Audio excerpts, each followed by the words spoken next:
ہر اس چیز کو چھوڑ دو جو تمہارے رب کو پسند نہیں. نام عبداللہ رکھیے، نام عبد الرحمان رکھیے، ہے عبد النفس، نفس کے بندے، نفس کے غلام. اے نبی تم نے دیکھا اس شخص کو، اس کے حال پر غور کیا جس نے اپنی خواہش نفس کو اپنا الہ بنا لیا. اللہ اکبر. الہ، لا الہ الا اللہ. کلمہ توحید کا مرکزی لفظ یہاں آ رہا ہے. من اتخذ الہہ ہواہ، جس نے اپنی خواہش نفس کو اپنا معبود بنا لیا، الہ بنا لیا. افانت تکون علیہ وکیلا، کیا آپ ایسے شخص کی کوئی ذمہ داری لے سکتے ہیں؟ سود حرام ہوا کرے جی، حرام ورام. ہمارا دھندا جو ہے وہ آگے بڑھ نہیں سکتا. تو اللہ کے حکم کو پیچھے ڈالا، نفس کے تقاضے کو آگے رکھا. کون معبود ہے آپ کا؟ نام عبداللہ رکھیے، نام عبد الرحمان رکھیے، ہے عبد النفس، نفس کے بندے، نفس کے غلام. یہ میں نے یوں سمجھیے کہ جیسے میں نے ہجرت اور جہاد کی ڈیفینیشنز کی تھی. ہجرت کا بیس کیا ہے؟ پوچھا گیا ایو الہجرت افضل ہو یا رسول اللہ، اے اللہ کے رسول بتائیے سب سے اعلیٰ ہجرت کون سی ہے، افضل؟ فرمایا ان تہجر ما کرہ ربک، ہر اس چیز کو چھوڑ دو جو تمہارے رب کو پسند نہیں. آج رات ہی سے آپ ہجرت شروع کر سکتے ہیں. جائزہ لیجئے کیا کیا چیزیں میری زندگی میں خلاف شریعت ہیں، جو اللہ کو ناپسند ہے. فیصلہ کیجئے کہ آج کے بعد نہیں ہوگی. ہجرت شروع ہو گئی، افضل الہجرہ، سب سے افضل ہجرت شروع ہو گئی. لیکن ٹاپ پر لے جائیے تو یہ ہجرت جب اللہ کے دین کو قائم کرنے کی جدوجہد اس مرحلے پر آ جائے کہ اب باطل کے ساتھ ٹکراؤ ہے اور اب چاہیے کہ ساری قوت ایک مرکز پر جمع ہو جائے. ہجرت فرض کر دی گئی. وہ ہجرت گھر بار چھوڑ کر، اہل و عیال کو چھوڑ کر اور مکے کے بھیڑیوں کے رحم و کرم پر چھوڑ کر اپنے گھر والوں کو، جو لوگ ہجرت کر کے آئے. حکم تھا، ہجرت مدینہ فرض تھی، ہجرت حبشہ فرض نہیں تھی. صرف اجازت تھی کہ جن سے سختیاں نہیں جھیلی جا رہی مزید وہ چلے جائیں. تو ہجرت کا یہ ابتدائی نقطہ، انتہا یہ. جہاد، المجاہد من جاہد نفسہ، جہاد تو یہاں سے شروع ہو گیا، اپنے نفس کے خلاف جہاد کرنا. صبح نفس نے کہا ابھی سو جاؤ، آپ نے نفس کی بات کو رد کیا، اپنا کمبل اٹھا کے پھینکا، اٹھے، وضو کیا، نماز کے لیے آپ مسجد چل دیے. آپ نے جہاد کیا نفس کے خلاف. یہ افضل الجہاد ہے. اور سب سے چوٹی اوپر یہ ہے کہ جب وہ حق و باطل کی جنگ ہو تو جان ہتھیلی پر رکھ کر میدان میں حاضر ہوتا. اسی طرح یہ جو شرک فی الاطاعت ہے، میں نے آپ کو اس کی ابتدا بھی بتا دی انفرادی سطح پر. افرأیت من اتخذ الہہ ہواہ افانت تکون علیہ وکیلا، کیا تم نے غور کیا اس شخص کی حالت پر جس نے اپنی خواہش نفس کو اپنا معبود بنا لیا، الہ بنا لیا؟ کہہ رہا ہے لا الہ الا اللہ، لا الہ الا اللہ، لیکن الہ تو اس کا نفس ہے. اب اس کو انتہا پر لے جائیے. عہد حاضر کا سب سے بڑا شرک، سب سے بڑا شرک، سب سے بڑا شرک عوامی حاکمیت کا تصور ہے. حاکم اللہ کے سوا کوئی نہیں، ان الحکم الا للہ. ظاہر بات ہے فرعون نے اگر دعویٰ کیا تھا میں تمہارا خدا ہوں، انا ربکم الاعلی، تو کیا اس کا مطلب یہ تھا کائنات میں نے پیدا کی ہے، تمہیں میں نے پیدا کی ہے؟ ذرا سوچئے. کیا وہ بزرگ موجود نہیں ہوں گے جنہوں نے اسے دیکھا ہو کہ آج اس کی ولادت ہوئی تھی، کل اس کی کوئی اور سیریمنی ہوئی تھی؟ یہ کیسے دعویٰ کیا تھا؟ میرا حکم چلے گا، میں نہیں جانتا. الیس لی ملک مصر، مصر کی حکومت میری ہے کہ نہیں؟ یہ دعویٰ تھا، یہ خدائی کا دعویٰ. کسی زمانے میں وہ فرد ہوتے تھے، نمرود ہوتے تھے، نماردہ، فراعنہ. جمال عبد الناصر نے نعرہ لگایا تھا نحن ابناء الفراعنہ، بڑے فخر کے ساتھ ہم فرعونوں کی اولاد. اور صدام نے لگایا تھا نعرہ نحن ابناء النماردہ، ہم نمرودوں کی اولاد. عراق کے بادشاہوں کا لقب نمرود تھا اور مصر کے بادشاہ فراعنہ تھے، فرعون تھے. زمانے کا جب ارتقا ہوا ہے اور اس میں فیصلہ کن کام جو ہے وہ حضور نے صلی اللہ علیہ وسلم جب حضور کی حیات طیبہ کے بعد خلافت انفرادی سے اجتماعی ہو گئی. جب تک نبوت جاری تھی نبی ہی خلیفہ ہوتا تھا اللہ کا. اس کی ہاٹ لائن اللہ کے ساتھ وحی کی لگی ہوئی ہے. ادھر سے حکم آتا ہے وہ امپلیمنٹ کرتا ہے، جہاں اس کا حکم نہیں ہے وہ اپنا بیسٹ ججمنٹ استعمال کر کے فیصلہ کرتا ہے. یہی ہے وائس جرنسی، یہی ہے خلافت. ایسنس آف خلافت یہی ہے. جیسے وائس رائے دلی میں ہوتا تھا، ہمارا بادشاہ یا ملکہ تو انگلستان میں ہوتے تھے. اب جو ہز میجسٹیز گورنمنٹ یا ہر میجسٹیز گورنمنٹ سے حکم آیا، وائس رائے اس میں کوئی تغیر و تبدل نہیں کر سکتا. He has to implement it as such. جہاں کوئی حکم نہیں ہے تو وہ مقام پر بیٹھا ہے، آن دی اسپاٹ ہے، حالات کو دیکھے اور جو مملکت اور کنگڈم کی مصلحت میں سب سے بہتر نظر آئے وہ فیصلہ کر لے. لیکن حضور پر نبوت ختم تو خلافت کلیکٹیو ہو گئی، خلافت المسلمین. اگرچہ شروع میں امیر المومنین کہا جاتا تھا، کچھ عرصے کے بعد خلیفت المسلمین یہ اصطلاح جو ہے وہ عام. اسی طرح انفرادی ملوکیت کی بجائے اجتماعی ملوکیت کا تصور جو ہے شیطان نے پٹی پڑھائی. ابلیس کی مجلس شورا جو اقبال کی بڑی ہی یوں سمجھیے کہ اہم ترین نظموں میں سے، امت مسلمہ کے نام پیغام پر مشتمل وہ نظم جو ہے، اور وہ ان کے آخری ایام کی ہے اور وہ ان کی زندگی میں چھپی بھی نہیں تھی. ارمغان حجاز ان کے انتقال کے بعد چھپی ہے، جس میں آخری جو کلام تھا فارسی اور اردو دونوں کا جمع کر دیا گیا. ورنہ اس سے پہلے فارسی علیحدہ چھپتی تھی کتابیں، اردو کی علیحدہ. لیکن اب اتنا کم تھا کہ ان کے لیے علیحدہ کتابیں شائع کرنا مناسب نہیں سمجھا گیا. ابلیس نے مجلس شورا بلائی. ایک مجلس شورا کے جو رکن نے کہا کہ دیکھو جمہوریت کا دور آ گیا ہے، اب ہماری ابلیسیت کو تو بڑا خطرہ ہے، ابلیسی نظام تو ختم ہو جائے گا. جمہوریت توڑ دی بندوں نے آقاؤں کے خیموں کی تناب. یہ تو عوام نے جو ہے اپنے آقا بیرنز اور لارڈز اور بادشاہوں کے خیموں کی تنابیں توڑ دی، گرا دیے خیمے. یہ تو انقلاب آ رہا ہے. میرے آقا وہ جہاں زیر و زبر ہونے کو ہے، جس جہاں کا ہے فقط تیری سیاست پر مدار. ابلیس کیا کہتا ہے بڑے ٹھنڈے انداز میں؟ ہم نے خود شاہی کو پہنایا ہے جمہوری لباس، جب ذرا آدم ہوا ہے خود شناس و خود نگر. آج آدمی میں ایک سیلف امپورٹنس پیدا ہو چکی ہے. یہ بادشاہ کون ہوتے ہیں جو ہمارے سروں پر مسلط ہے، محلوں میں رہتے ہیں، عیش کرتے ہیں، جو خون پسینہ جو ہے وہ کسان کر رہا ہے. ابھی انڈسٹریل ریولوشن تو نہیں ہوا تھا، وہ ساری بات جو تھی وہ زرعی معیشت تھی. خون پسینہ وہ کرتا ہے، فصل میں سے لائنز شیئر آ کر بیرن اور لارڈ وہ لے گیا، اور اس میں سے ایک حصہ اس نے بادشاہ کو پہنچایا، ایک اپنے پاس رکھا. ظالمانہ نظام ہے. تو ہم نے دیکھا کہ انسانوں میں کچھ شعور پیدا ہو گیا، خود شعوری. تو ہم نے ملوکیت کو ڈھال دیا نئے سانچے میں. ہم نے خود شاہی کو پہنایا ہے جمہوری لباس. وہ گندگی جو فرعون کے سر پر ٹنوں کے حساب سے رکھی ہوئی تھی، ہم نے کہا تولا تولا سب میں تقسیم کر دو، ایک ایک ووٹ سب کے ہاتھ میں دے دو اور کہہ دو تم حاکم ہو. ہم نے خود شاہی کو پہنایا ہے جمہوری لباس، جب ذرا آدم ہوا ہے خود شناس و خود Nagar.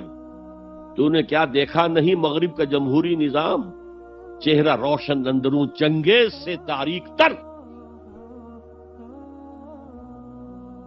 It is the dictatorship of the capitalist, جسے جمہوریت کا نام دیا جا رہا ہے. کھیل ہے، تماشا ہے. تو آج کی دنیا کا سب سے بڑا شرک اسے کوئی جانتا ہی نہیں. وہ شرک فی العقیدہ ان کو معلوم ہے، اور اس کے اوپر فتوے بھی وہ لگا دیں گے. کوئی قبر کے سامنے کھڑے ہو کر کوئی دعا کر رہا ہے، کسی کو رکوع کر لیا، کسی نے سجدہ کر لیا، تو خیر ٹھیک ہے، وہ تو ایک شرک جلی ہو رہا ہے، وہ تو معلوم ہے، اس کی نفی ہو رہی ہے. لیکن یہ وہ تھے شرک جو پہلے تھے. آج کا شرک بالکل اور ہے. آج کا شرک دو میں گنوا دیتا ہوں آپ کو. ایک ہے عوامی حاکمیت کا تصور، ایک ہے مادہ پرستی کا تصور. مادے پر سارا توکل اور اعتماد ہے. اللہ پر کہاں توکل رہا، کہاں اعتماد رہا. میٹیریلزم یہ ایک مذہب ہے، یہ ایک فلسفہ ہے۔ بہرحال اطاعت کے ضمن میں شرک فی الاطاعت کیا ہے؟ انفرادی سطح پر نفس پرستی، نفس کو اپنا معبود بنا لینا۔ اجتماعی سطح پر عوام کی حاکمیت، بدترین شرک۔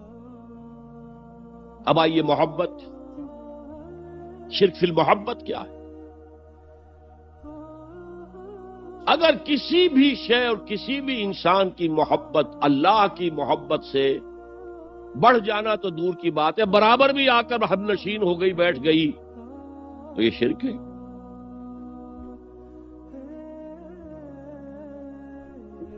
والذین آمنوا اشد حبا للہ، جب تک اشد محبت آپ میں اللہ کی نہیں ہوگی، اگر کوئی اور شے محبوب ہے تو من الناس من یتخذ من دون اللہ اندادا یحبونہم کحب اللہ، لوگوں میں سے ایسے بھی ہیں جنہوں نے اللہ کو چھوڑ کر کسی اور چیزوں کو مد مقابل بنا لیا ہے، ان سے وہ محبت کرتے ہیں جو اللہ سے کرنی چاہیے تھی۔ توحید کا تقاضا ہے لا محبوب الا اللہ، لا مطلوب الا اللہ، لا مقصود الا اللہ۔ مقصود و مطلوب اور محبوب حقیقی اللہ کے سوا کوئی۔ اور وہ آیت میں آپ کو سنا چکا ہوں، سورہ توبہ کی آیت نمبر 24، انتہائی لرزا دینے والی آیت۔ قل ان کان آباؤکم وابناؤکم واخوانکم وازواجکم وعشیرتکم واموال اقترفتموها وتجارۃ تخشون کسادها ومساکن ترضونها احب الیکم من اللہ ورسولہ وجہاد فی سبیلہ فتربصوا حتی یاتی اللہ بامرہ واللہ لا یہدی القوم الفاسقین۔ اے نبی، ان کے کان کھول دیجئے، اچھی طرح سنا دیجئے کہ اے لوگوں، اے ایمان کے دعوے داروں، اگر تمہیں اپنے باپ، اپنے بیٹے، اپنے بھائی، اپنی بیویاں یا بیویوں کے لیے شوہر اور اپنے رشتہ دار اور اپنے وہ مال جو بڑی محنت سے کما کر کھتے بھرے ہوئے ہیں اور اپنی وہ تجارت جس کی کساد بازاری کا تمہیں اندیشہ رہتا ہے مندہ نہ ہو جائے، اور اپنے وہ محل، اپنی حویلیاں جو تم نے تعمیر کی ہیں اور بہت تمہیں محبوب ہیں، انہیں خوب فرنش کیا ہے، اگر یہ 8 چیزیں محبوب تر ہیں اللہ سے اور اللہ کے رسول سے اور اللہ کی راہ میں جہاد سے، تو جاؤ دفع ہو جاؤ، وہاں بیٹھ کر انتظار کرو یہاں تک کہ اللہ اپنا فیصلہ سنا دے، اور اللہ ایسے فاسقوں کو کبھی ہدایت نہیں دیتا۔ 8 چیزیں۔ اقبال نے بہت خوب کہا ہے، یہ مال و دولت دنیا، یہ رشتہ و پیوند، 5 قریب ترین رشتے آ گئے، باپ، بیٹا، بھائی، زوجین اور رشتہ دار۔ رشتہ و پیوند یہ جوڑنے والا ہے۔ اور مال و دولت دنیا کی 3 شکلیں آ گئیں۔ دولت جو آپ اپنی بیلنس شیٹ کو دیکھ دیکھ کر آپ اس پہ خوش ہوتے، اب ہمارے ایسٹس کی یہ قیمت ہو گئی ہے اب، اور وہ مکانات جو آپ نے بنائے ہیں بڑے محبوب ہیں، اور ایسے بنائے ہیں، قرآن مجید میں آتا ہے لعلکم تخلدون، ایسے بنا رہے ہیں تمہیں ہمیشہ رہنا ان مکانوں کے اندر، اور وہ کاروبار جن میں تمہیں اندیشہ رہتا ہے کہ کہیں کساد نہ ہو جائے، کوئی ڈپریشن نہ آ جائے۔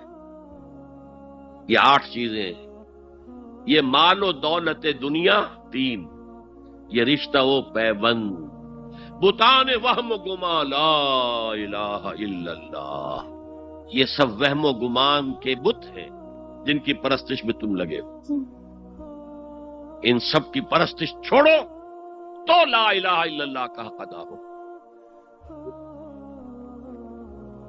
اب اس اصول کو بھی اپلائی کرنا شروع کیجئے۔ آئیے انڈیویجول لیول پر، دولت کی محبت۔ اگر آپ کو دولت کی محبت آمادہ کرتی ہے کہ اللہ کے حدود کو پامال کریں، حرام ذرائع استعمال کریں، دولت آنی چاہیے، حلال سے ہو، حرام سے ہو، جائز سے ہو، ناجائز سے ہو، بائی ہوک اور بائی کروک دولت آنی چاہیے، تو آپ کی محبوب حقیقی کون ہوئی؟ دولت۔ یہ دولت آپ کی معبود ہے۔ کون بڑے سے بڑا موحد اس شرک کا احساس رکھا اور حضور نے اس قدر کلیئر فرمایا ہے تعس عبد الدینار و عبد الدرہم، ہلاک ہو گیا یا ہلاک ہو جائے، یہ کلام خبریہ ہے یا یہ بددعا ہے؟ تعس عبد الدینار و عبد الدرہم، درہم و دینار کا بندہ ہلاک ہو جائے۔ نام عبد الرحمن ہے، حقیقت میں عبد الدینار ہے، عبد الدرہم۔ درہم و دینار آنے چاہیے، جائز سے یا ناجائز سے، حلال سے یا حرام سے، صحیح سے یا غلط سے، بائی حق اور بائی کرو۔ تو معبود کون ہوا؟ ہمارے ہندو بھائیوں نے کیا کیا؟ لکشمی دیوی دولت کی دیوی ہے، اس کی پوجا کرتے کس لیے؟ مطلوب کیا ہے؟ دولت۔ اس کی پوجا وہ خوش ہو جائے تو دولت ملے گی۔ ہم نے کہا ہٹاؤ جی اس دیوی کو بیچ میں سے، ہم براہ راست ہی پوج لیں گے، بس یہی تو فرق کیا ہے نا۔ عبد الدینار و عبد الدرہم، یہ ہے انفرادی سطح پر۔ شرک فی المحبت، جو روح عبادت ہے، جو عبادت کی جان ہے، محبت، غایت الحب ما غایت الذل والخضوع، اور ٹاپ پر لے آئیے۔ آج کی دنیا اجتماعیت کے میدان میں اگرچہ اب زمانہ بدل رہا ہے، لیکن تقریباً 1 صدی سے نیشن سٹیٹس، وطن کی بنیاد پر قومیت، وطن محبوب ترین شے، جو شے میرے وطن کے لیے صحیح ہے وہ میں کروں گا، چاہے وہ غلط ہو، وہ حرام ہو، اللہ کے قانون کے خلاف ہو، لیکن میرے وطن کے لیے ہوگا۔ وطن زندہ باد، یہ وطن پرستی۔ اس وطن پرستی کے مذہب کی ایک نماز بھی ہے، ترانہ ہو رہا ہے تو کھڑے ہو جاؤ، قنوت، کھڑے ہو جانا عبادت کا حصہ ہے۔ اس کا جھنڈا سلامی دو۔ یہ وطن کے معبود کے ریچولز ہیں، مذہب وطنیت۔ اسی لیے اقبال نے کہا تھا، اس کو سمجھا نہیں کسی نے، اس دور میں میں اور ہے، جام اور ہے، جم اور، ساقی نے بنا کی روش لطف و ستم اور، تہذیب کے آزر نے ترشوائے صنم اور۔ آج کا صنم، آج کا بت کون ہے؟ تہذیب کے آزر نے ترشوائے صنم اور، مسلم نے بھی تعمیر کیا اپنا حرم اور۔ ان تازہ خداؤں میں بڑا سب سے وطن ہے، جو پیرہن اس کا ہے وہ مذہب کا کفن۔ خدا پرستی، یہ وطن کی لکیر سے تم اور ہو گئے، میں اور ہو گیا۔ لکیر، انسانیت منقسم، جو تمہارے وطن کے لیے ٹھیک ہے وہ تم کرو گے، چاہے وہ اخلاقاً غلط، اور جو میرے وطن کے لیے ٹھیک ہے وہ میں کروں گا، چاہے اخلاقاً غلط۔ یہ کون سا دین ہے؟ یہاں تو وطن تمہارا معبود بن گیا۔ پاکستان میں بڑا شور اٹھا تھا جب میں نے کہا تھا کہ جھنڈے کو سلامی دینا شرک ہے، اور ترانے کے وقت کھڑا ہو جانا شرک ہے۔ اور میں کبھی بھی تقریبات میں جاتا ہوں، اقبال ڈے ہو رہا ہے، کچھ اور ہو رہا ہے، میں ان تقریبات کا مقرر نہیں ہوں، لیکن جب بہت زور دیتے ہیں چلا جاتا ہوں، لیکن وہاں ترانہ پڑا جاتا ہے میں بیٹھا رہتا ہوں، میں کھڑا نہیں ہوتا، اور اس پر چیمے گوئیاں ہوتی ہیں اخبارات کے اندر، لیکن میرے نزدیک یہ وطن کی نماز پڑھ رہے ہو، تمہارا یہ قنوت اور وطن کا ترانہ، اس میں حمد ہو رہی ہے وطن کی، یہ کیا ہے؟ آج کے دور کا بدترین شرک، شرک فی المحبت۔ آگے چلیے، شرک فی الدعا، کسی کو مت پکارو کسی مدد کے لیے سوائے اللہ۔ وَأَنَّ الْمَسَاجِدَ لِلَّهِ فَلَا تَدْعُوا مَعَ اللَّهِ أَحَدًا، اللہ کے ساتھ، یعنی ایک تو یہ کہ اللہ کو چھوڑ کر کسی کو پکارنا، ایک ہے اللہ کے ساتھ پکارنا، اللہ کو بھی پکارنا، اوروں کو بھی پکارنا۔ بدترین شرک ہے دعا اللہ کے لیے، ندا اللہ کے لیے۔ اس کا بھی ذرا میں تجزیہ کر دوں گا. دیکھیے، ایک ہے عام مادی قوانین دنیا کے جو ہے اس کے تحت کسی سے مدد چاہنا. بھائی ذرا مجھے پانی پلا دینا، یہ بھی آپ نے مدد چاہی ہے نا. حضور کے بارے میں تو آیا ہے کہ آپ اتنے خوددار تھے صلی اللہ علیہ وسلم کہ اگر سواری پر ہوتے تھے اور آپ کا کوڑا نیچے گر جاتا تھا تو کسی سے یہ نہیں کہتے تھے کہ یہ کوڑا مجھے اٹھا کے دے دو، بلکہ خود سواری سے اتر کر کوڑا اٹھاتے تھے. تو یہ جو قانون مادی ہے اس کے تحت مدد مانگنا کوئی بری بات نہیں ہے، کوئی غلط بات نہیں. ماورائی اعتبار سے، غیبی اعتبار سے کسی سے مدد مانگنا کسے باشد کوئی ہو، شرک فی الدعاء. ان المساجد للہ فلا تدعوا مع اللہ احدا. ایک ہے استعارتن اقبال کہتا ہے ہمالا اے فصیل کشور ہندوستان. تو یہ خطاب بالکل ایک استعارہ سا ہے. اسی معنی میں مولانا حالی نے اپنی مسدس کے اختتام پر جو مناجات لکھی ہے، اے خاصہ خاصان رسول وقت دعا ہے، امت میں تیری آ کے عجب وقت پڑا ہے. وہ دی جو بڑی شان سے نکلا تھا وطن سے، پردیس میں وہ آج غریب الغربا ہے. تو اس معنی میں اس لفظ استعمال ہو جائے تو اس پر بہت زیادہ الرجک بھی نہیں ہونا چاہیے. لیکن غیبی طور پر کسی کے بارے میں یہ عقیدہ رکھ کر کہ وہ میری مشکل کشائی کر سکتا ہے، حاجت روائی کر سکتا ہے، میری مدد کر سکتا ہے، یہ شرک ہے. اور اس کے شرک ہونے میں کوئی شک نہیں. ان المساجد للہ فلا تدعوا مع اللہ احد. آپ دیکھیے ہمارے یہ فرشتے یہاں بیٹھے ہیں نا، ہم کہہ سکتے ہیں ذرا بھائی میرا یہ کام کر دینا؟ نہیں کہہ سکتے. جبرائیل کو پکار سکتے ہیں، اے جبرائیل ذرا میرا یہ کام کر دینا؟ نہیں. وہ عالم غیب کی شے ہے. کسی ولی اللہ کی روح کو پکار کر کہنا کہ میری یہ مشکل دور کر دے، نہیں. اللہ سے کہیں، اللہ کو پکارے، اللہ جس کے ذریعے سے چاہے آپ کی ضرورت پوری کر دے.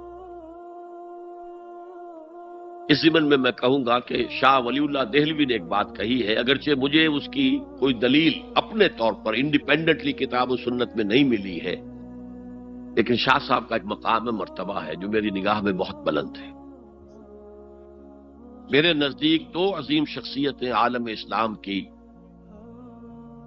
امام ابن تیمیہ اور امام غزالی کو جمع کریں تو شاہ ولی اللہ بنتے ہیں. اتنی عظیم شخصیت.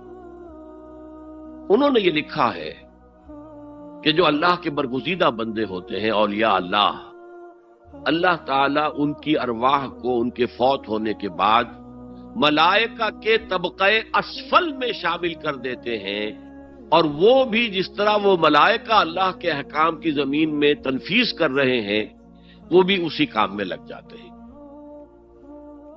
میں نے عرض کیا کہ میرے پاس انڈیپینڈنٹلی کوئی دلیل نہیں ہے اس کے حق میں، لیکن شاہ صاحب کا فرمانا خود میرے لیے ایک درجے میں دلیل ہے. لیکن یہاں ایک تو یہ نوٹ کرنے کا، ملائکہ کا طبقہ اسفل، ملائکہ کا سب سے نچلا طبقہ، اور اللہ کے حکم کی تنفیذ کرتے تو فرشتے کر رہے ہیں، وہ بھی ہوں. ہمیں سے کیا غرض ہے؟ ہم نہ فرشتے کو پکار سکتے ہیں اور نہ کسی ولی اللہ کو پکار سکتے. پکارو اللہ کو. قال ربکم ادعونی استجب لکم ان الذین یستکبرون عن عبادتی سیدخلون جہنم داخرین. تمہارا رب کہتا ہے مجھے پکارو، مجھ سے مانگو، میں تمہیں دوں گا، تمہاری دعا سنوں گا، قبول کروں گا. اور جو بربنائے تکبر مجھ سے نہیں مانگتے وہ جہنم میں داخل ہوں گے، ذلیل و خوار ہوں گے. حضور نے ایک بات، مجھے متن یاد نہیں ہے، بہت پیاری فرمائی. دیکھو انسانوں سے تم مانگتے ہو کچھ تو ایک دفعہ تو اس کے ماتھے پر، تیوری پر بل پڑ ہی جاتا ہے، یہ کیوں میرے سامنے ہاتھ سوال کیا، کیوں مجھ سے مانگ رہا ہے، چلیے بعد میں کچھ وہ دے ہی دے. ناگوار گزرتا ہے. ارے اس سے مانگو جو کہتا ہے کہ مجھ سے مانگو اور میں دوں گا. وہ نہ مانگنے پہ ناراض ہے، مجھ سے نہیں مانگتے. رات کے آخری ساعتوں میں، یا جسے آپ کہتے ہیں the small hours of the morning، حدیث میں آتا اللہ نزول اجلال فرماتے، جس کو ہم نہیں جانتے کیسے نزول ہوتا ہے. ذات باری تعالیٰ اور اس کے متعلقات کے بارے میں جو بات آ گئی قرآن میں حدیث میں وہ ہم مانتے ہیں. کیسا یہ ہم نہیں جانتے. اس کا ہاتھ ہے کیسا ہے ہم نہیں جانتے. اس کا چہرہ ہے کیسا ہے ہم نہیں جانتے. اس کی ساق ہے، اس کی پنڈلی ہے کیسی ہے ہم نہیں جانتے. وہ سنتا ہے کیسے سنتا ہے ہم نہیں جانتے. کیا اس کے کان ہیں؟ کیا اسے بھی ساؤنڈ ویوز کی ضرورت ہے سننے کے لیے؟ وہ دیکھتا ہے کیسے دیکھتا ہے ہم نہیں جانتے. وہ اترتا ہے کیسے اترتا ہے ہم نہیں جانتے. جو قرآن میں آ گیا حدیث میں آ گیا مان لیجئے بس. باقی یہ متشابہات میں سے ہے. اس کی کھود کرید میں پڑو گے تو فتنے میں مبتلا ہو جاؤ. ابتغاء الفتنۃ وابتغاء تاویلہ. لہذا حدیث میں آتا ہے کہ رات کی آخری ساعتوں میں اللہ سمائے دنیا تک نزول فرماتے ہیں اور پھر ندا لگتی ہے حل من سائل فاعطیہ، ہے کوئی سوال کرنے والا مانگنے والا کہ میں اسے دوں. حل من مستغفر فاغفر لہ، ہے کوئی گناہوں کی معافی چاہنے والا کہ میں اسے معاف کر دوں. ہم انٹا غفیل سو رہے. ہم تو مائل بکرم ہیں، کوئی سائل ہی نہیں. راہ دکھلائیں کسے؟ رہنم منزل ہی نہیں. راہ کسے دکھا؟ اللہ کے راستے پر چلنے کا فیصلہ کرو. اللہ کی راہ میں جہاد کا فیصلہ کرو، پھر اللہ راستہ کھولے گا. والذین جاہدوا فینا لنہدینہم سبلنا. وہ لوگ کہ جو ہمارے راستے میں جہاد کریں، محنت کریں، مشقتیں کریں، ہم لازماً ان پر اپنے راستے کھولتے چلے جائیں. اور دعا شرک فی الدعا. مانگو صرف اللہ سے، اللہ سے، اللہ سے. وہ چاہے کسی فرشتے کے ذریعے، چاہے کسی فوت شدہ ولی اللہ کی روح کے ذریعے سے، چاہے کسی کو بھی نہیں، براہ راست اپنے حکم سے. اس کی تو قدرت ہے، جو چاہے کرے. کن فیکون. وہ جیسے بھی ہو وہ آپ کی ضرورت پوری کرے گا. وہی ہے جو کہ مشکلات کو حل کرنے والا ہے. وہی ہے کہ رزق دینے والا ہے. وہی ہے جو مرض سے شفا دینے والا ہے. پکارو اسی کو، مانگو اسی سے. اب آئیے، کچھ مراسم عبودیت ہوتے ہیں. مراسم رسم کہتے ہیں کسی چیز کی ظاہری شکل کو. رہ گئی رسم ازاں روح بلالی نہ رہی، فلسفہ رہ گیا تلقین غزالی نہ رہی. یہ قرآن کا بھی ہم اسے رسم الخط کہتے ہیں. رسم الخط. اور یہ حضرت عثمان کے زمانے میں فائنل ہوا ہے کہ یہ اس طریقے سے لکھا جائے. تو عبدیت کے اظہار کے لیے کچھ رسومات ہیں، جس میں سے ایک پر گفتگو ہو چکی، قنوت. والقانتین والقانتات. یہ جو ہے اللہ کے حضور میں چاہے ہاتھ باندھے چاہے ہاتھ کھلے، لیکن ذرا جھک کر گردن میں خم کر کے کھڑے ہونا. یہ نماز کے اندر جو قنوت ہے، یہ قنوت ہے. یہ بھی اپنی عاجزی کا اظہار ہے، عجز اور تذلل. وہ جو ابن قیم کی میں نے ڈیفینیشن آپ کو بتائی، العبادت تجمع اصلین غایت الحب وغایت الذل والخضوع. حد درجے میں اللہ کے سامنے پچھ جانا، جھک جانا، گر جانا. رکوع، سجدہ اللہ کے سوا کسی کے لیے نہیں. اور اس معاملے میں دین محمدی جو اپنی تکمیل کو پہنچ گیا، الیوم اکملت لکم دینکم واتممت علیکم نعمتی ورضیت لکم الاسلام دینا. حضور کی بعثت سے قبل سجدہ تعظیمی جائز تھا. کسی شخص کی تعظیم کے لیے، اس کی عزت کے لیے اس کے سامنے سجدہ کرنا جائز تھا. حضرت یوسف کے سامنے ان کے والدین اور 11 بھائی سجدے میں گر گئے.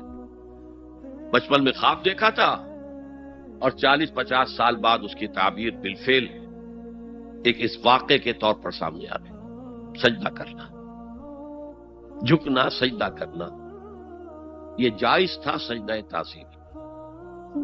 حضور پر شریعت مکمل، توحید مکمل، اب ہر نوع کا سجدہ حرام مطلق ہے سوائے اللہ کے کسی کو۔ ہمارے مسلمانوں نے بھی اپنے دور ملوکیت میں سجدہ تعظیمی شروع کرا، عدالت کے اندر بادشاہ کے دربار میں جا رہے تو سجدہ، سر جھکا کر رکوع کی حالت میں۔ یا آپ کے پڑوس میں جو حیدرآباد کی ریاست تھی، سلام کیسے کرتے تھے، کتنے جھکتے تھے، اور پھر وہ جھک کر وہ سلام ہو رہے۔ یہ مشرکانہ فعل ہے، مغلیہ دربار میں بھی تھا۔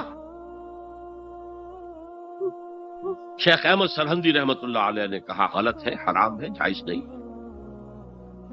دربار میں شکایت پہنچ گئی، آخر مخبری کرنے والے بھی تھے، حاسد بھی تھے، وَمِن شَرِّ حَاسِدٍ إِذَا حَسَدَ، طلبی ہو گئی، بلایا گیا دربار میں حاضری، اور ایسا اہتمام کیا گیا کہ جب حضرت مجدد آگے آئیں بادشاہ تک جانے کے لیے تو درمیان میں ایک دیوار سی حائل کر کے اس میں کھڑکی کھول دی کہ اس میں سے جھک کر گزریں گے نا تو رکوع کسی درجے میں تو ہو جائے گا۔ رکوع بھی سجدے ہی کی ایک شکل ہے، سجدے کا ہاف کہہ لیجئے، لیکن یہ کہ جب آیات سجدہ آتی ہے قرآن مجید میں، وہ عام نمازوں میں دیکھتا ہوں کہ وہ آیات سجدہ والی آیات پڑھی دی جاتی، حالانکہ ان کی ایک خاص کیفیت ہے۔ تراویح میں تو پڑھی جاتی ہے، لیکن پہلے بتا دیتے ہیں کہ یہ دوسری رکعت میں یا پہلی رکعت میں سجدہ آ رہا ہے تو لوگ تیار ہوتے ہیں۔ رکوع بھی اگر فوراً ہو جائے آیت سجدہ کے بعد تو اس سے بھی اس سجدے کا حق ادا ہو جاتا۔ بہرحال حضرت شیخ مجدد رحمت اللہ علیہ دربار میں آئے تو اس کھڑکی میں سے پہلے پاؤں گزارے، پھر اپنا سر نکالا، پھر جیل میں ڈال دیے گئے، کوئی پرواہ نہیں۔ حاضر ہوا میں شیخ مجدد کی لحد پر، وہ خاک کے ہے زیر فلک مطلع انوار، گردن نہ جھکی جس کی جہانگیر کے آگے، جس کے نفس گرم سے ہے گرمی احرار، وہ ہند میں سرمایہ ملت کا نگہباں، اللہ نے بر وقت کیا جس کو خبردار۔ دین الہی، دین محمدی کے خاتمے کا اعلان تھا۔ اب بڑے بڑے مولویوں نے یہ اکبر کو سبق پڑھایا تھا، بڑے مولوی، درباری مولوی، انہوں نے سبق پڑھایا تھا۔ اللہ کا ایک دن 1000 برس کا ہوتا ہے، اور اللہ کا ہر معاملہ 1000 سال تک ہوتا ہے۔ اب 1000 سال ہو گئے محمد کی رسالت کو، ان کی رسالت کا دور ختم صلی اللہ علیہ وسلم۔ اب دوسرا 1000 سال، اسی لیے الف ثانی کہتے ہیں نا، الف ہزار کو کہتے ہیں الف ثانی۔ یہ دوسرا 1000واں سال جو شروع ہو گیا ہے، اس میں ایک نئے دین کی ضرورت ہے، وہ دین اکبری ہے، دین الہی ہے۔ اور دین الہی کیا تھا؟ یہ ایک بہت بڑی سیاسی تدبیر تھی، اصل میں بہت بڑی سیاسی تدبیر، اور اس کا ظہور بعد میں بھی ہوا ہے ہندوستان کی سرزمین میں۔ وہ یہ کہ ہندوستان کی ترقی میں جو چیز سب سے بڑی رکاوٹ ہے وہ مذہبی اختلافات ہیں۔ لہذا ایسا کرو، سارے مذاہب جو ہیں اسے ہاون دستے میں ڈالو، کوٹ کوٹ کے چورا چورا کر کے بناؤ صفوف، اور یہ مذہب سب کا ہو جائے تو مذہبی اختلافات ختم ہو جائے۔ دوسری بات ان کی سمجھ میں یہ آ گئی کہ اصل میں اختلاف رسالت اور شریعت کی بنیاد پر ہوتے ہیں، لہذا دین الہی بس خدا کو مانو، بس رسالت وغیرہ کو چھوڑو۔ خدا تو سب کا رب ہے، اسے آپ پرماتما کہہ لے، مہادیو کہہ لے، جو چاہے کہہ لے، اللہ کہہ لے، رام کہہ لے، قل ادعوا اللہ الرحمن ایما تدعوا فلہ الاسماء الحسنی۔ قرآن کہتا ہے تم اللہ کہہ کر پکار لو یا رحمان کہہ کر پکار لو، جس کو بھی تم پکار رہے ہو یہ جان لو کہ تمام اچھے نام اسی کے۔ یہ فلسفہ تھا بہت گہرا، وہ جاہل تھا، ان پڑھ تھا، لیکن بہت بڑا سیاستدان تھا اکبر، اس میں کوئی شک نہیں۔ لیکن یہ کہ اگر ایک حکومت، اور جو سب سے بڑا مغل اعظم جس کو کہتے ہیں، اس کے زمانے میں مسلمانان ہند جو ہیں سیاسی اعتبار سے اپنے عروج پر تھے، لیکن دینی اعتبار سے پاتال کا معاملہ آ گیا تھا، دین محمدی ختم۔ 1000 سال کا ایک دن ہے اور وہ ختم ہو چکا۔ اللہ نے اٹھایا مجدد الفسانی رحمت اللہ علیہ اور ان کی درویشانہ مساعی کے ذریعے سے۔ اب دیکھیے اس زمانے میں تصوف کے ذریعے سے سب سے بڑا شرک آ رہا تھا، وحدت الوجود کی ایسی تعبیرات ہو رہی تھی جو ہماؤست بن گئی تھی۔ ہماؤست اور وحدت الوجود کے درمیان تو زمین آسمان کا فرق ہے۔ ہماؤست میں کائنات حقیقی ہے، خدا اس میں حل ہو چکا ہے، اس کے اندر ظاہر ہو گیا، اور وحدت الوجود میں وجود حقیقی صرف اللہ کا، اس کائنات کا وجود کوئی ہے ہی نہیں حقیقت میں۔ لیکن یہ ختم ہو رہا تھا۔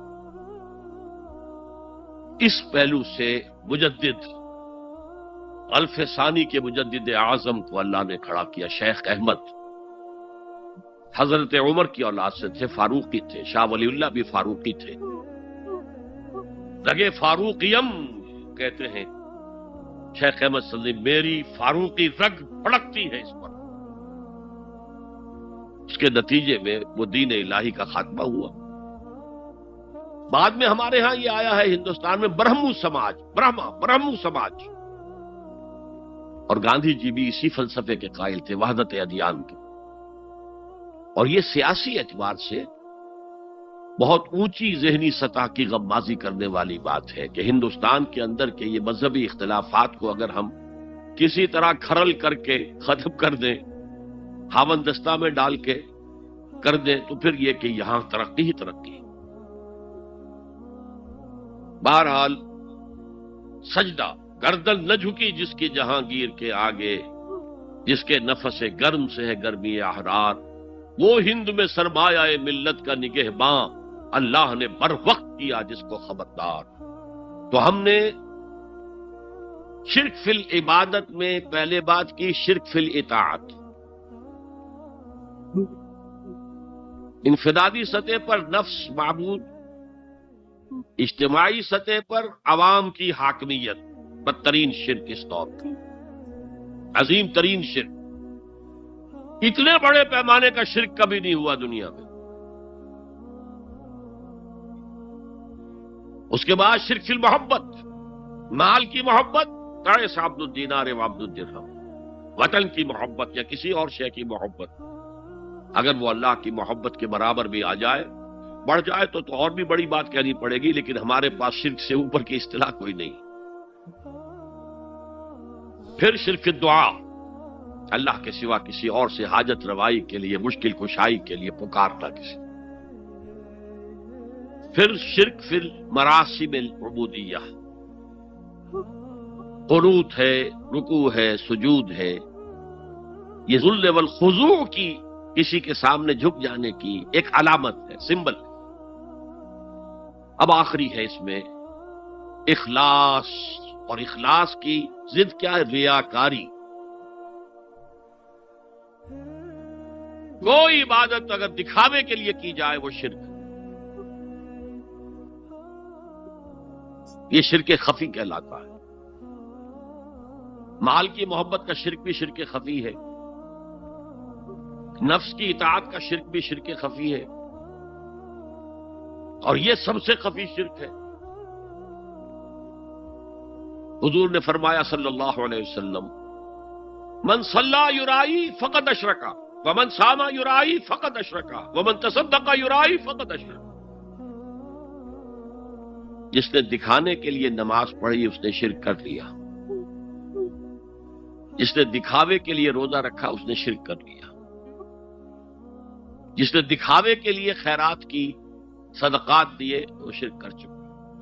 قد اشرکا، قد اشرکا، یہ عربی کے مزاج سے واقفیت ہو، فعل ماضی پر قد جو ہے تو وہ پرفیکٹ ٹینس بن جاتا ہے، کر چکا، وہ شرک میں ملوث ہو چکا۔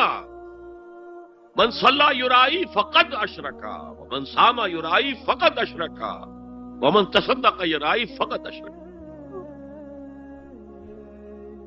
اور تجزیہ کر کے یہاں تک بتایا کہ اگر کوئی شخص نماز پڑھ رہا ہو اور جب وہ یہ دیکھے کہ کوئی اسے دیکھ رہا ہے تو اپنے سجدے کو طویل کر دے تو یہ شرک ہے۔ فرض کیجئے 5 سیکنڈ کا سجدہ وہ کر رہا تھا، اب اس نے 7 سیکنڈ کا کیا ہے، یہ 2 سیکنڈ کس کے لیے ہے؟ اس ایک سجدے کے 2 مسجود ہو گئے، تو 5 سیکنڈ کا سجدہ تو اللہ کے لیے، 2 اس کے لیے شرک ہو گئے۔ ایک اور بات فرمائی صلی اللہ علیہ وسلم، شرک خفی کو پہچاننا اور دیکھنا اتنا ہی مشکل ہے جتنا کہ کسی سیاہ شب میں، تاریک رات میں، کسی سیاہ پتھر پر چلنے والی سیاہ چیونٹی کو دیکھنا مشکل۔ تشبیہ کا بلاغت اور فساد کی انتہا ہے، جیسے میں نے عرض کیا تھا کہ ایک جوڑے کی 2 جوتیوں کے مابین جو مشابہت ہے، امت مسلمہ اور سابقہ امت بنی اسرائیل کی، ان کے اوپر جو حالات وارد ہوئے ان میں وہی مشابہت۔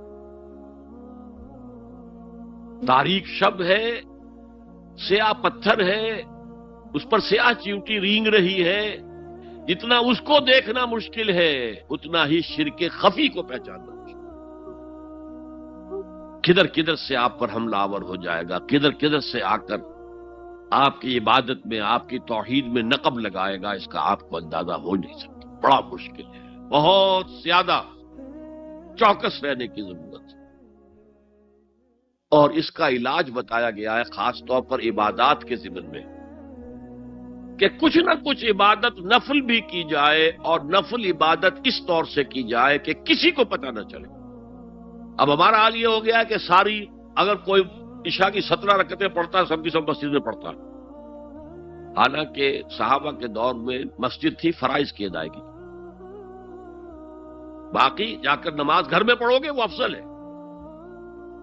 اور نوافل تو خاص طور پر اگر کسی کو تہجد کی توفیق ہو گئی ہے تو کسی نہ کسی طرح ڈھنڈورا پیٹے گا، اسے جی کیا کرے، میں رات کو جاگنا ہوتا ہے، طبیعت جو ہے بڑی بھاری رہتی ہے، ہو گیا اپنا ڈھنڈورا پیٹ دیا، تو اس سے تو مرض اور 2 آتشا ہو جائے گا، ریاکاری اور بڑھ جائے گا۔ اسی طریقے سے صدقات نافلہ فرمایا ایسے دو کہ داہنا ہاتھ جو کچھ دے بائیں ہاتھ کو پتہ نہ چلے، کسی کو پتہ نہ چلے۔ اس سے وہ ریاکاری کی جڑیں کٹتی ہیں، ریاکاری کی جڑیں جو ہیں دل کے اندر سے کٹتی ہیں۔ یہ علاج ہے ریاکاری کا، لیکن ریاکاری شرک ہے۔ اب میں آخری بات پر آ رہا ہوں۔ آپ نے سوچا ہوگا کہ اس تجزیے کے تحت تو ہر گناہ جو ہے ادنا سے ادنا گناہ بھی شرک ہے۔ فجر کی نماز کے وقت اگر اٹھ کے نہیں گئے اور چادر یا کمبل کو سیدھا کر کے لیٹ گئے تو یہ شرک ہے۔ پھر کون سے گناہ ہے جو اللہ معاف کرے گا؟ یہ جو میں نے آیت آپ کو 2 دفعہ جو آئی ہے سورہ نساء میں سنائی، ان اللہ لا یغفر ان یشرک بہ ویغفر ما دون ذلک لمن یشاء، اللہ تعالیٰ اس کو تو ہرگز نہیں بخشے گا کہ اس کے ساتھ شرک کیا جائے، البتہ اس سے کم تر جس کو چاہے گا بخش دے۔ تو جان لیجئے یہ جو باریک تجزیہ میں نے کر کے بتایا ہے یہ اپنی جگہ 100% درست ہے، لیکن ان میں جو یہ چیزیں ہیں، کوئی کوتاہی ہو گئی، کوئی گناہ ہو گیا، کوئی شریعت کی مخالفت ہو گئی، نفس کے کسی اس وقت کے دباؤ میں آ کر یہ گناہ شمار ہوں گے اگر یہ آپ کی طبیعت ثانیہ نہ بن جائے۔ اگر یہ آپ کی سیکنڈ نیچر بن گئے تو ایک گناہ بھی ساری تباہی لانے کے لیے کافی ہے۔ اگر آپ نے ڈیرے ڈال دیے، غلطی ہو گئی، معافی مانگو، توبہ کرو، استغفار کرو، اللہ صاف کر دے گا۔ نہیں کرو گے تو پھر ایک گناہ پر بھی دوام اگر ہو گیا اور اس گناہ نے ایک نے بھی تمہارا احاطہ کر لیا تو وہ جہنم میں خلود کی وعید قرآن میں آئی ہے۔ بلا من کسب سیئۃ وَأَحَاطَتْ بِهِ خَطِیَّتُهُ فَأُولَٰئِکَ أَصْحَابُ النَّارِ هُمْ فِیہا خَالِدُونَ۔ جو نہیں جس نے کوئی ایک بھی بڑا گناہ، چھوٹا نہیں، یہ چھوٹے چھوٹے گناہ جو ہوتے رہتے ہیں، گناہ کبیرہ لمم جن کو کہا گیا ہے، اس کی اللہ تعالیٰ کے ہاں پکڑ نہیں ہے، بلکہ وضو کرتے ہیں تو ہاتھوں کے اس طرح کے گناہ وہ دھل جاتے ہیں، آنکھوں کے گناہ دھل جاتے ہیں۔ گناہ کبیرہ اگر ایک بھی کریا اور مستقل کیا اور اس پر ڈیرے ڈال دیے اور وہ آپ کا احاطہ کر لے، آج کے دور میں سود کا نظام، سودی کاروبار، وہ تو آپ کا احاطہ کر گیا، آپ کے پورے وجود کا احاطہ کر گیا۔ بلا من کسب، اور کسبہ کہتے ہیں جان بوجھ کر کرنا۔ ایک ہے خطا سے ہو گیا، غلطی سے ہو گیا، وقتی طور پر کوئی تحریک ایسی ہو گئی، غلط ماحول میں بیٹھے ہوئے تھے، اس کے زیر اثر کوئی آپ سے بھی غلط حرکت سرزد ہو گئی، کبھی نفس کا جوش کچھ ایسا ہوا کہ آپ مغلوب ہو گئے، ٹھیک ہے، اسینشلی وہ شرک ہے، لیکن یہ شرک گناہ کے درجے میں شمار ہوگا اگر آپ توبہ کر لیتے ہیں، رجوع کرتے ہیں، استغفار کرتے ہیں، اللہ بخشنے والا۔ لیکن اگر ایک گناہ کبیرہ بھی جان بوجھ کر اختیار کر لیا اور اسے مستقل اپنی زندگی کے اندر شامل کر لیا، بلا من کسب سیئۃ واحاطت بہ خطیئتہ فاولئک اصحاب النار هم فیہا خالدون، تو وہ پھر جہنمی ہیں، آگ والے ہیں، اور اس میں ہمیشہ ہمیش کے لیے رہنے والے۔ شرک فی ذات کے ضمن میں نے عرض کیا تھا کہ سورہ اخلاص جامع ترین اس کی نفی پر ہے، اور شرک فی صفات کی کامل نفی پر آیت الکرسی ہے۔ آیت الکرسی ایک لمبی آیت، جیسے آیت البر ایک لمبی آیت تھی، اور اس کو حضور نے فرمایا ہے سیدۃ آیات القرآن، پورے قرآن مجید کی آیات کی سردار ہے یہ، اور یہ شرک فی صفات کے ضمن میں یہ شمشیر قاطع ہے، شمشیر برہان ہے۔ اللہ لا الہ الا ہو الحی القیوم، یہ وہی ہے، قل هو اللہ احد اللہ الصمد الحی، اللہ زندہ ہے، لیکن اس کی زندگی کو اپنی زندگی پر قیاس نہ کرنا۔ تمہیں خوراک کی احتیاج ہے، اسے کوئی ضرورت نہیں۔ ما اريد منهم من رزق وما اريد ان يطعمون، مجھے کوئی احتیاج نہیں کہ مجھے کوئی رزق پہنچائیں، رزق دیں، مجھے کھلائیں، مجھے کوئی ضرورت نہیں۔ پھر تمہاری حیات نیند، اونگ، تھکان، ان تمام کمزوریوں کے ساتھ ہے۔ وہ الحی ہے، اپنی ذات میں خود زندہ ہے، حیات اس کی ذاتی ہے، کسی اور نے عطا نہیں کی ہے۔ ہماری تو مستعار ہے، عمر دراز مانگ کے لائے تھے، 4 دن 2 آرزو میں کٹ گئے، 2 انتظار میں۔ اور القیوم بقیہ پوری کائنات کے لیے وہی ہے، اس کو تھامے ہوئے ہے۔ لا تاخذہ سنۃ ولا نوم، الحی، حیات کامل، کہ اس کو نہ نیند آتی ہے نہ اونگ آتی ہے۔ لہ ما فی السماوات و ما فی الارض، آسمان اور زمین میں جو کچھ ہے اسی کی ملکیت ہے۔ تم کسٹوڈینز ہو، تم امین ہو، ای امانت چند روزہ نزدماس، در حقیقت مالک شے ہر شے خداست، یہاں تک کہ یہ میرا جسم بھی میرے پاس امانت ہے۔ میں کون ہوں؟ میری خودی، میری انا، میری روح جو پوزیس کرتی ہے اس بدن کو، لیکن یہ پوزیشن ملکیت کا نہیں ہے، امانت کا ہے۔ یہ امانت، یہ ہاتھ بھی امانت ہے، میری زبان بھی امانت ہے، میری آنکھیں بھی امانت ہے۔ من ذا الذی یشفع عندہ الا باذنہ، یہ یہاں پر انداز بڑا پرجلال، کون ہے وہ جو شفاعت کر سکے اس کے دربار میں مگر اس کے اذن سے؟ کسی کا ذاتی، کسی کا زور، کسی کا اختیار نہیں ہے کہ جس کی بنا پر وہ شفاعت کرے، ہاں اللہ کے اذن سے۔ اور دوسری جگہ پر آتا ہے جس کے لیے وہ چاہے گا اور جس کو اجازت دے گا، جیسے کہ آتا ہے اما یتساءلون میں، یوم یقوم الروح والملائکۃ صفا، اور ان میں سے کوئی بھی بات نہیں کر سکے گا، کلام نہیں کر سکے گا، لا یتکلمون الا من اذن له الرحمن، سوائے اس کے جسے رحمان اجازت دے، وقال صوابا، اور صحیح بات کرے گا، کوئی غلط بات نہیں کرے گا۔ یعلم ما بین ایدیہم وما خلفہم ولا یحیطون بشیء من علمہ الا بما شاء، وہ تو جانتا ہے جو کچھ بھی ان کے سامنے ہے اور ان کے پیچھے ہے، اور یہ کوئی احاطہ نہیں کر سکتا مخلوقات میں سے اس کے علم میں سے کسی کا بھی سوائے اس کے جو وہ خود چاہے۔ یہاں بڑے ہی لطیف انداز میں شفاعت باطلہ کے تصور کی نفی ہو گئی۔ دیکھیے، آپ کہیں جا کر کسی مجسٹریٹ سے سفارش کرتے ہیں تو کیا کہتے ہیں؟ اجی یہ فائل کے اوپر جو کچھ ہے آپ اس پر نہ جائیے، یہ گواہیاں وغیرہ جھوٹی ہو گئی ہیں، میں آپ کو بتاتا ہوں اصل بات کیا ہے۔ اللہ کے سامنے کوئی یہ کہہ سکے گا اے اللہ تیرے علم میں نہیں ہے، میرے علم میں ہے؟ یعلم ما بین ایدیہم وما خلفہم، وہ تو جانتا ہے جو کچھ ان کے سامنے اور جو کچھ ان کے پیچھے ہے۔ ولا یحیطون بشیء من علمہ الا بما شاء، اور ان میں سے کوئی بھی، جیسے کہ میں ابھی بتا چکا ہوں، بریلوی مکتب فکر بھی کہہ رہا ہے کہ اللہ کا دیا ہوا علم ہے، محمد رسول اللہ کا جتنا ہے، لا محدود نہیں ہے، محدود ہے، قدیم نہیں ہے، حادث ہے۔ تو جتنا اللہ چاہتا ہے، جس کے لیے جتنا چاہتا ہے، لیکن اس کے علم میں سے احاطہ نہیں کر سکتا کوئی مگر جو وہ چاہے۔ وسع کرسیہ السماوات والارض، اس کا اقتدار چھایا ہوا ہے، مستولی ہے، آسمانوں پر بھی اور زمین پر بھی۔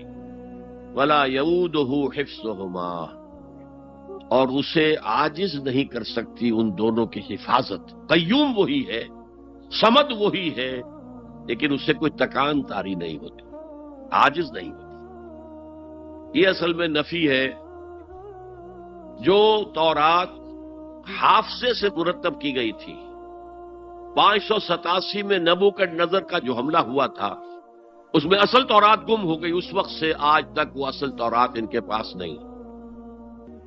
پیریڈ آف کیپٹیوٹی سے واپس آئے ہیں بیت المقدس میں، سائرس کے لطف و کرم کی وجہ سے، ذوالقرنین کے لطف و کرم کی وجہ سے، پھر یادداشتوں سے لوگوں نے وہ تورات مرتب کی ہے، تو اس میں انسانی فکر شامل ہو گیا ہے۔ لہذا وہاں یہ لکھا ہے اللہ نے 6 دنوں میں آسمان اور زمین پیدا کیے اور 7ویں دن آرام کیا، یعنی کوئی تکان لائق ہو گئی۔ قرآن نے کہا، اللہ تعالیٰ نے فرمایا سورہ قاف میں، وَلَقَدْ خَلَقْنَا السَّمَاوَاتِ وَالْأَرْضَ وَمَا بَيْنَهُمَا فِي 6 أَيَّامٍ وَمَا مَسَّنَا مِن لُغُوبٍ، یقیناً ہم نے آسمان اور زمین اور جو کچھ ان دونوں کے مابین ہے انہیں 6 ہی دنوں میں پیدا کیا۔ وہ بات ٹھیک ہے، لیکن ہمیں کوئی تکان لائق نہیں ہوئی کہ ہمیں کسی آرام کی ضرورت ہے۔ لا یؤودہ حفظہما وہو العلی العظیم، العلی وہی ہے سب سے بلند و بالا، لتکون کلمۃ اللہ ہی العلیٰ، تاکہ اللہ کا کلمہ سب سے سر بلند ہو جائے، اور وہی عظیم ہے، عظمت والا۔